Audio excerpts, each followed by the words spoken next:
जय माता दी दोस्तों, कैसे हो सारे। आई होप कि हम सारे बहुत ही ज़्यादा बढ़िया होंगे।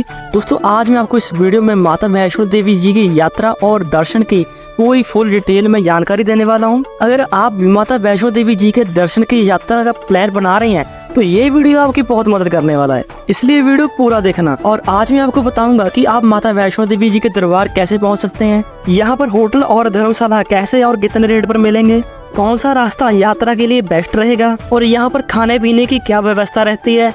और इस पूरी वीडियो के एंड में फिर हम बात करेंगे कि आपका इस पूरी यात्रा में कितना खर्चा होने वाला है, कितना बजट रहेगा। अगर वीडियो अच्छा लगे और इन्फॉर्मेटिव लगे तो अपने दोस्तों को भी जरूर शेयर कर देना। चलो माता जी का नाम लेकर स्टार्ट करते हैं इस पावन यात्रा को। जय माता दी। और कमेंट बॉक्स में जय माता दी लिखना मत भूलना। सबसे पहले जानते हैं कि आप कटरा तक कैसे पहुंच सकते हैं। अगर आप ट्रेन से आने की प्लानिंग बना रहे हैं तो आप सीधा जम्मू या फिर कटरा तक डायरेक्ट ट्रेन से आ सकते हैं। अगर आपकी सिटी से कटरा तक ट्रेन ना मिले तो आप डायरेक्ट जम्मू तक ट्रेन से आ जाइए। फिर जम्मू रेलवे स्टेशन के बाहर से आप किसी बस या फिर टैक्सी की मदद से आसानी से कटरा पहुंच सकते हैं। सिंपल बस में आपसे 80 रुपये चार्ज करते हैं और नॉन स्टॉप बस में आपसे 120 और एसी बस में आपसे 150 रुपये, जो भी जम्मू से लेकर कटरा तक का डिस्टेंस 48 किलोमीटर है। अगर आप फ्लाइट से आना चाहते हैं तो आप फ्लाइट से भी आ सकते हैं। यहाँ का नियरेस्ट एयरपोर्ट जम्मू एयरपोर्ट है। आप सबसे पहले जम्मू एयरपोर्ट तक फ्लाइट से आ जाइए, फिर आप वहाँ से बस या फिर टैक्सी की मदद से कटरा तक आ सकते हैं। दोस्तों अगर आप इस जर्नी को बस की मदद से पूरा करना चाहते हैं तो आपको दिल्ली, चंडीगढ़, हरियाणा से डायरेक्टली यहाँ के लिए बसेस मिल जाती हैं।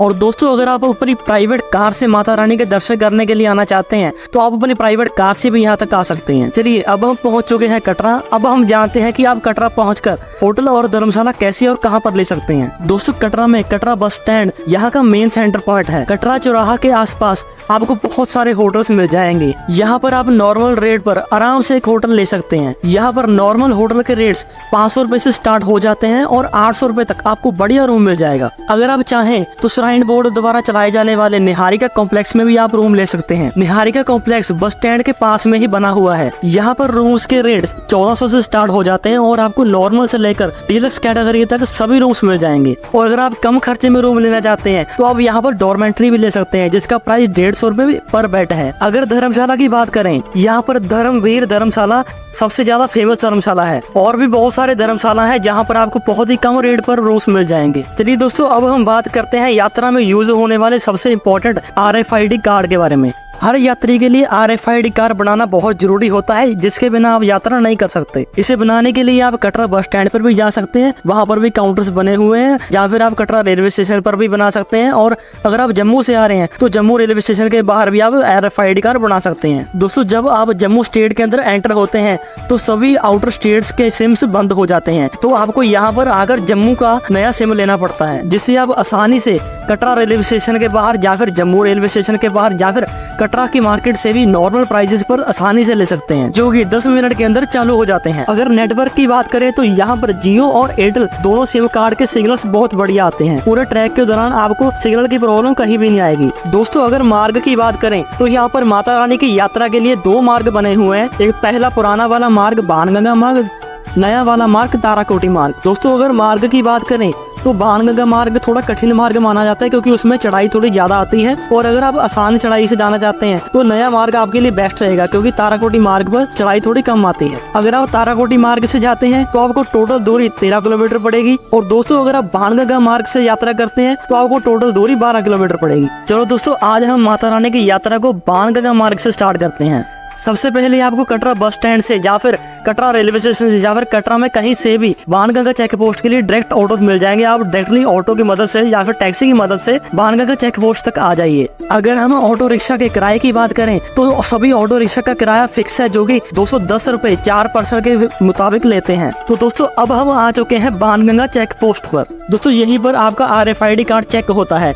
अगर आपके पास RFID कार्ड है तभी आपको यहाँ से आगे जाने दिया जाएगा। और यहीं से आपको घोड़े, पिट्ठू, पालकी मिलते हैं। दोस्तों घोड़े, पिट्ठू और पालकी सिर्फ बाणगंगा मार्ग पर चलते हैं। ताराकोटी मार्ग पर आपको इनकी सर्विस नहीं मिलेगी। इसलिए दोस्तों ताराकोटी मार्ग पैदल यात्रियों के लिए बेस्ट रहता है, क्योंकि वो बहुत ही ज्यादा शांत है। वहाँ पर घोड़े, पिट्ठू, पालकी की आवाज नहीं रहती। और अगर आप खाने पीने की बात करें तो ताराकोटी मार्ग पर खाने पीने की व्यवस्था इतनी ज्यादा नहीं है, लेकिन बाणगंगा मार्ग पर आपको बहुत ही ज्यादा सॉस मिल जाएंगी खाने पीने वाली। और मैक्सिमम जो लोग शाम को यात्रा करते हैं वो बाणगंगा मार्ग से ही करते हैं, क्योंकि वहाँ पर चहल पहल थोड़ी ज्यादा रहती है। दोस्तों अगर आप घोड़े पिट्ठू पालकी से अपनी यात्रा को स्टार्ट करना चाहते हैं तो आपको घोड़े के लिए अर्धकुमारी तक 650 और भवन तक 1250, पालकी की बात करें अगर अर्धकुमारी तक 1800 और भवन तक 3500 रुपए। और आप बच्चों के लिए ट्रॉली भी ले सकते हैं, छोटे बच्चों के लिए अर्धकुमारी तक 200 रुपए और भवन तक 300 रुपए में आपको ट्रॉली आसानी से मिल जाएगी। दोस्तों और घोड़े पिट्ठू पालकी की बुकिंग आप डायरेक्टली श्राइन बोर्ड के काउंटर से ही करें, क्योंकि वहाँ पर आपको सही रेट मिलेगा। अगर आप किसी और से बुकिंग कराते हैं तो आपसे ज्यादा भी चार्ज किया जा सकता है। दोस्तों अगर आप स्नान करना चाहते हैं तो आप बाणगंगा घाट पर ठंडे ठंडे पवित्र जल में स्नान भी कर सकते हैं। स्नान करने के बाद आप सीधा अपनी यात्रा को स्टार्ट कर सकते हैं। और दोस्तों अगर आप लौट कर यहाँ पर स्नान करना चाहते हैं तो आप वापस आते हुए भी यहाँ पर स्नान कर सकते हैं, जिससे आपकी सारी की सारी थकान चुटकियों में दूर हो जाएगी। दोस्तों बाणगंगा मार्ग से थोड़ा ही दूर आगे चलने पर आपको यहाँ पर गोचर कुमार जी का लंगर भी देखने को मिल जाएगा। यहाँ पर आप शुद्ध और बढ़िया और स्वादिष्ट भोजन यहाँ पर कर सकते हैं। यहाँ से थोड़ा ही दूर चलने पर आपको इच्छापूर्ण गीता भवन के भी दर्शन करने को मिलेंगे, जहाँ पर आप सभी देवी देवताओं का आशीर्वाद ले सकते हैं। 3 किलोमीटर की यात्रा करके अब हम पहुँच चुके हैं चरण पादुका मंदिर के पास। दोस्तों यहाँ पर आप माता रानी के चरणों के दर्शन कर सकते हैं और माता रानी का आशीर्वाद लेने के बाद आप यहाँ से आगे की यात्रा स्टार्ट कर सकते हैं। दोस्तों यहाँ पर रास्ते को कम करने के लिए जगह जगह पर सीढ़ियाँ भी बनी हुई हैं। आप अपनी यात्रा को सीढ़ियों की मदद से भी पूरा कर सकते हैं, लेकिन सीढ़ियों में आपको थकान बहुत जल्दी आती है, इसलिए जिसको भी सांस की प्रॉब्लम है वो सीढ़ियों की मदद से यात्रा मत करे, वो सिर्फ ट्रैक की मदद से यात्रा करे। दोस्तों इस रास्ते पर आपको कटरा के बहुत ही सुंदर सुंदर व्यू पॉइंट्स देखने को मिलेंगे, जहाँ पर आप फोटो शूट भी करवा सकते हैं। दोस्तों अब 6 किलोमीटर की यात्रा को पूरा करने के बाद अब हम पहुंच चुके हैं अर्धकुमारी हेमकोटी मार्ग पर। यहाँ से आपको 2 रास्ते देखने को मिलेंगे। एक रास्ता जाता है अर्धकुमारी मंदिर की ओर और दूसरा रास्ता जाता है डायरेक्टली भवन की ओर। अगर आप चाहें तो आप माता अर्धकुमारी जी के भी दर्शन कर सकते हैं। यहाँ पर आपको हमेशा वेटिंग मिलती है, जो कि आपको दर्शन के लिए वेटिंग करनी पड़ती है, जिसका वेटिंग का टाइम हमेशा श्रद्धालुओं के हिसाब से ऊपर नीचे होता रहता है। कभी 24 घंटे, कभी 36 घंटे और कभी 12 घंटे चलता रहता है। और दोस्तों अगर आपका वेटिंग का टाइम 12 घंटे से लेकर 24 घंटे तक का है तो आप सबसे पहले माता वैष्णो देवी जी के भवन में जाइए, वहाँ पर दर्शन कीजिए और वापस आते हुए आप अर्धकुमारी माता जी के भी दर्शन कर सकते हैं। और दोस्तों अब हम फिर से आ चुके हैं हेमकोटी मार्ग पर। यहाँ से आपको डायरेक्टली भवन के लिए बैटरी कार की सुविधा भी मिल जाएगी, जो कि सुबह 9 बजे से शुरू होकर शाम 6 बजे तक चलती है। इस 6 किलोमीटर की यात्रा के लिए आपको जाने के लिए 350 और वापस के आने के लिए 250 रुपए चार्ज देना होता है, जो कि अर्धकुमारी से लेकर भवन तक का रास्ता है। और इसकी बुकिंग आप एडवांस में ही श्राइन बोर्ड की ऑफिशियल वेबसाइट से करवा सकते हैं, जो कि आपको 2 महीने पहले से ही करवाना पड़ता है। लेकिन अगर आप ऑन द स्पॉट बुकिंग कराना चाहते हैं तो इसके लिए आपको बहुत ज्यादा वेटिंग देखने को मिलती है, इसलिए आप अपनी यात्रा के हिसाब से इसकी पहले से ही बुकिंग करवा लें, ताकि आपको वेटिंग ना देखनी पड़े। हेमकोटी मार्ग पर श्राइन बोर्ड द्वारा चलाए जाने वाले बहुत सारे भोजनालय भी देखने को मिलते हैं। यहाँ पर आप खाने पीने की चीजें और भोजन को बहुत ही कम रेट पर कर सकते हैं। पूरे मार्ग पर जगह जगह पीने के लिए साफ पानी की व्यवस्था भी की गई है और साथ ही में जगह जगह बहुत ही ज्यादा साफ सुथरे टॉयलेट्स भी बने हुए हैं। 1 से 1.5 किलोमीटर पहले ही माता रानी का प्यारा भवन दिख जाता है, जिसे देखकर आपको बहुत ही ज्यादा बढ़िया और अलग सुकून मिलेगा और आप फुल नई एनर्जी के साथ भर जाएंगे। दोस्तों कमेंट बॉक्स में जय माता दी लिखना मत भूलना। अब यात्रा को पूरा करने के बाद अब हम पहुंच चुके हैं माता रानी के भवन के पास में। दोस्तों बाणगंगा मार्ग से लेकर भवन तक आपको पैदल यात्रा में लगभग 6 घंटे का समय लगेगा। दोस्तों भवन के पास में बहुत सारे साफ सुथरे टॉयलेट्स और बाथरूम्स भी बने हुए हैं, जिनको आप बिल्कुल ही फ्री ऑफ कॉस्ट यूज कर सकते हैं। दोस्तों यहाँ पर आपको स्नान करने के लिए भी जगह मिलती है, जहाँ पर आप स्नान कर सकते हैं और उसके बाद आप अपने सामान को लॉकर में रख सकते हैं। दोस्तों भवन के अंदर आप किसी भी टाइप का इलेक्ट्रॉनिक सामान या फिर लेदर का सामान नहीं ले जा सकते, जिसको आपको पहले से ही लॉकर में जमा करके रखना पड़ता है। दोस्तों अब हम चलेंगे माता रानी के दर्शन करने के लिए। दोस्तों गुफा में प्रवेश करते ही आप माता रानी के प्यारे दर्शन कर सकते हैं और माता रानी का जयकारा लगाते हुए आगे बढ़ते जाएंगे, जय माता दी। और दोस्तों अगर आप यहाँ रुकना चाहते हैं तो यहाँ पर भवन बने हुए हैं जहाँ पर आप रुक सकते हैं, लेकिन इसकी बुकिंग आपको पहले से ही एडवांस में ऑनलाइन करवानी पड़ती है। लेकिन अगर आप एडवांस में बुकिंग नहीं करवा पाते तो आप सुबह सुबह मॉर्निंग में कटरा निहारिका कॉम्प्लेक्स में जाकर भी बुकिंग का पता कर सकते हैं। अगर वहाँ पर डॉर्मेट्री खाली हुई तो वो आपको बुकिंग जरूर कर देंगे। लेकिन दोस्तों आपको यहाँ पर कोई भी प्राइवेट होटल देखने को नहीं मिलेगा, आपको सभी श्राइन बोर्ड के द्वारा चलाए जाने वाले भवन में ही रूम लेकर रहना पड़ेगा, जिसका प्राइस 150 रुपए पर बेड के हिसाब से आपसे लिया जाएगा। दोस्तों माता रानी के दर्शन करने के बाद में अब हम चलेंगे बाबा भैरवनाथ जी के दर्शन करने के लिए। जिसके बिना यात्रा संपन्न नहीं होती। भैरवनाथ जी का मंदिर भवन से 2 किलोमीटर की दूरी पर भैरव घाटी पर स्थित है, जहाँ के लिए आपको बहुत ही ज्यादा खड़ी चढ़ाई मिलती है। जहाँ पर जाने के लिए आप रोपवे की मदद भी ले सकते हैं, जिसका अप और डाउन का किराया 100 रुपये है, जो कि सुबह 7 बजे से लेकर शाम को 5 बजे तक चलती है। लेकिन बारिश के मौसम में इसको बंद कर दिया जाता है, लेकिन मौसम के साफ होते ही इसको फिर से चला दिया जाता है।